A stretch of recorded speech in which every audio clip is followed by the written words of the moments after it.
everybody, it's Corbin, and today we're going to go ahead and do another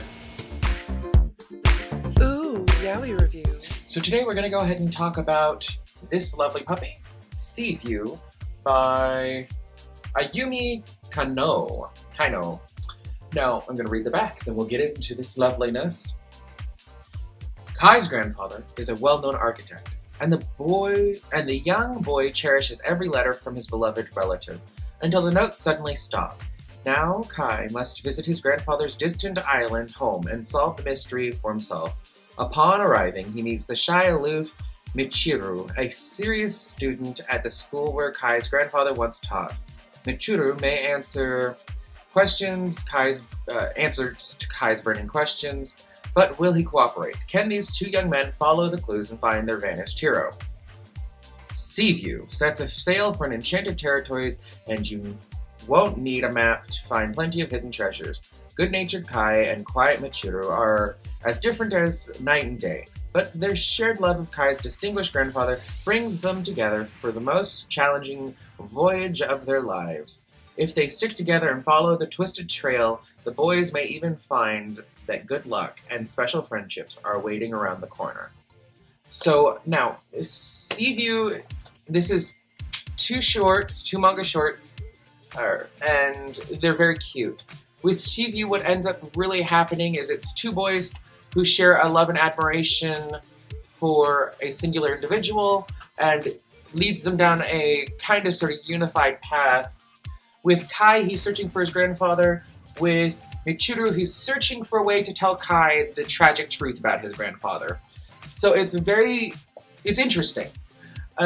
It's not very romance-driven until you get near the very end, and they really don't address that they are romantically involved at all.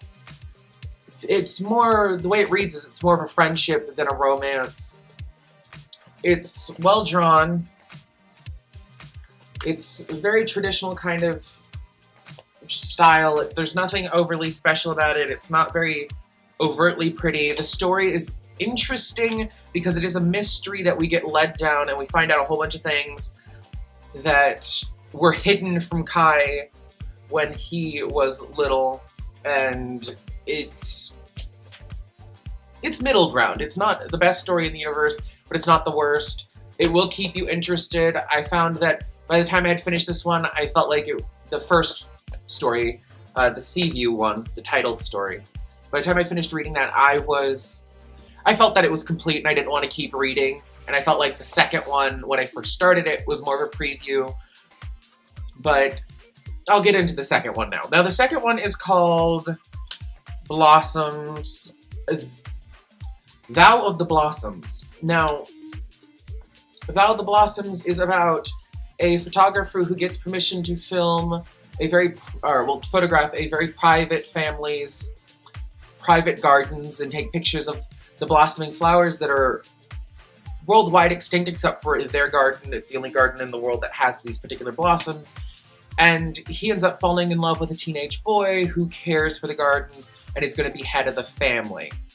Now, that one is by far the most outwardly yaoi version of it, but it is a very PG version. I don't even know how this can be rated the way it is, which I'll get into later, but it's very cute. It's very innocent. Nothing dirty happens. By the end of this one, they just admit that they have feelings for each other outwardly. They just finally admit it all out, that they have feelings for each other and will be together forever kind of thing. And it's sweet. It's very romantic. It's very soft. It's very subtle. I hope you guys can actually hear me because they are thoroughly cleaning the boys' bathroom and somebody is now blasting techno music.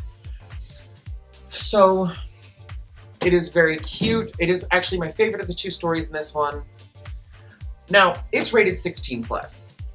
I hate yaois that are rated 16+, because on average I feel like they can just be rated PG, because there's nothing horrifically off-putting in this. There's nothing outwardly saying that they're flaming homosexuals. There's no sex in it. There's nothing. It is very mild. I would have to, honestly, if I was just going to rate this flat out, I would give it a 3 out of 4 stars, or 3 out of 5 stars, purely for the fact that it's Not my all-time favorite. If you like very soft romances, this would be great for you.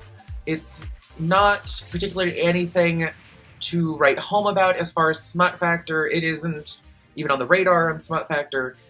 As a romance, it's a hokey romance. It's very traditional, nothing too special.